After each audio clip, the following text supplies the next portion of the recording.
This is Jim Gerber, and we've been together for 4 days out here flying. Yeah, go right on up.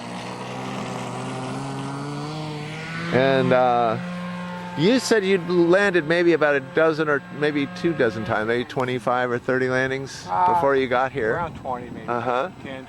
And in the 4 days you've been here, we did 2 hours each day, close to 200 on each day. And yesterday you were just about ready to solo, and we were getting a little tired. So, and you had today anyway. Oh, well, came back this way. Okay, right on up. So there you were over on the left side, and you had a little bit of a lateral reversal and decided you needed to go left more. Okay, off power there. And remember, speed is a disorienting factor. So when you come up around that turn, you want to get off that power so that it doesn't come around in a pylon turn and scare you, you know? Okay, now let's make sure the throttle's down all the way. I'm going to lower the trim. Okay, this is beautiful. You're over the runway nicely, and good. Right on up. Keeping the wings level, you remember, is a real critical part of it on taking off and landing. And there again, you kind of come up and then down, right? I like to come up and then just go level. You know, it almost looks like an over-exaggerated pylon turn sometimes. But yeah, you got around okay. This one looks good too. Now this is the easiest kind of landing. It's out in front of you. And yeah, good. Right on up.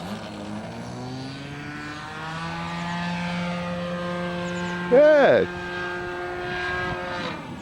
Good. So, yeah. Okay. You started to correct and then didn't do it all the way, but you didn't have that zooming down that I was talking about earlier. So that's what I was starting to say. Good. You know, because you can scare yourself with speed again.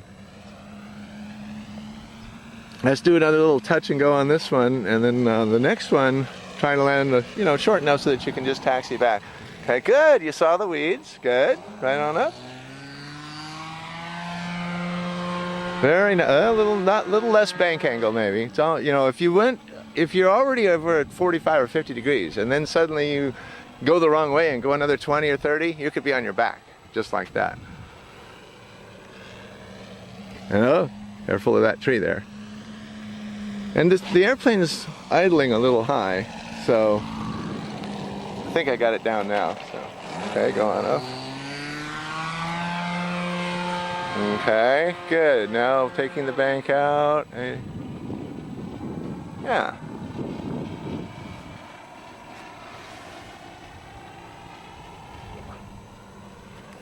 I think I got the idle down enough. Oh, see, we don't want to cross that tree.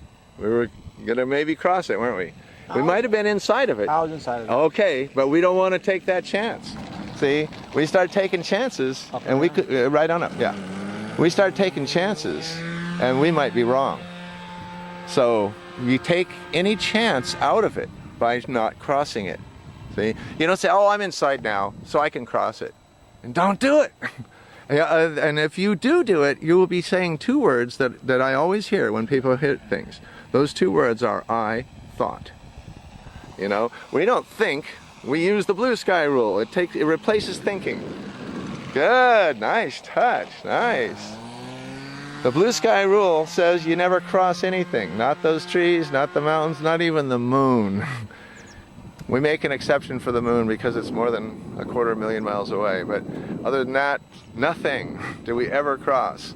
And if you obey that rule, you will never hit anything. You'll never say those fateful words, "I thought." Okay, good, good. Oh, yeah, make sure you don't go below that horizon. You could see you were flirting with it, and, it's fine. There you go. There you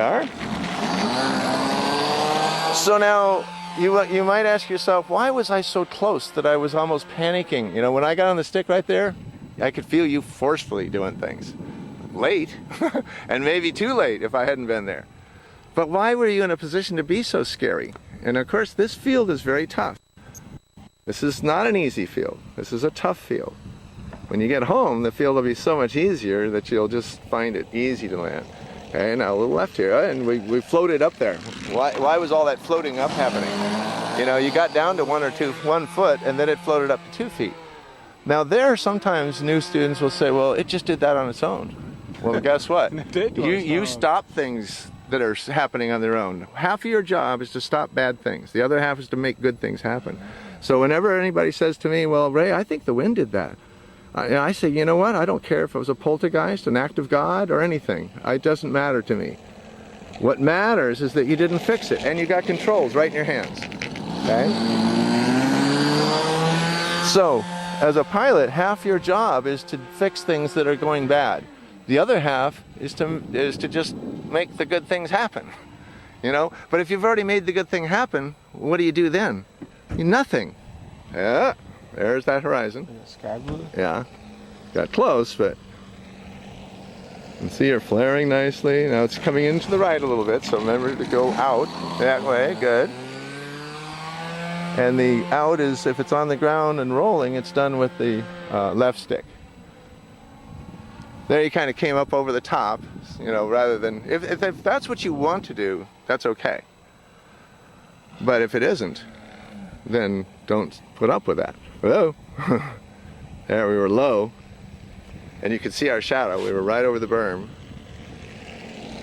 Good. Good. Well, coming a little left here, a little left on this one. See how far off to the right side we were there? There's some weeds there that we could catch with a wingtip and it wouldn't be too good. You heading out, Dan, or you just... See you later. Okay, yeah, good to see you. Yeah, take care. All right. Is this a solo flight? Yeah, And he just did 2 in a row and then needed a little help with one, and then he did 1 in a row and then I needed a little help, and you know, we're just right there. It makes an interesting tape to have more things going around. This is a nice one. And look at that, out in front like that, that's the easiest kind of landing.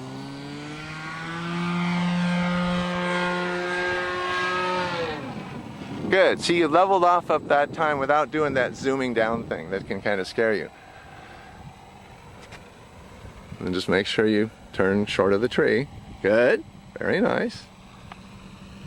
Very nice, this will touch right about out in front of us here. And then you just don't want to go off to the right, remember?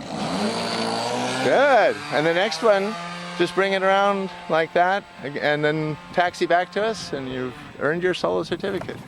And we started the day at 5.5 hours. You did 2 hours, 2 hours, and 1.5. So we're only 10 minutes into the first flight of the day. We can do a little more flying, but you got to catch an airplane. Oh, got a little close there. We'll keep doing a few more here. Now you got to say, well, why was I so close to that thing? You know?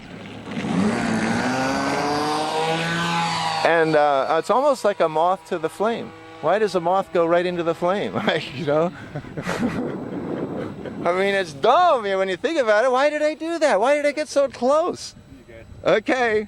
And see there? You don't want to be that close. Okay.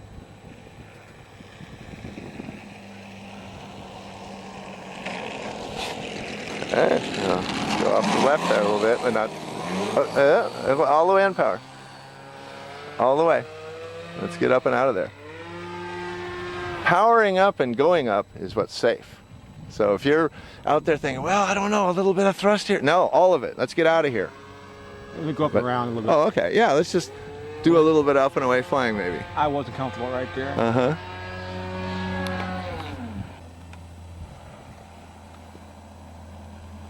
Good. This looks great.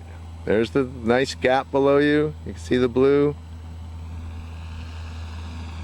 I need the power all the way off. There was a couple of clicks of power on there. A little left here. Good. Good. Well, over flared a bit. Okay, now let's stay down on the ground for a second. Did? Oh, okay.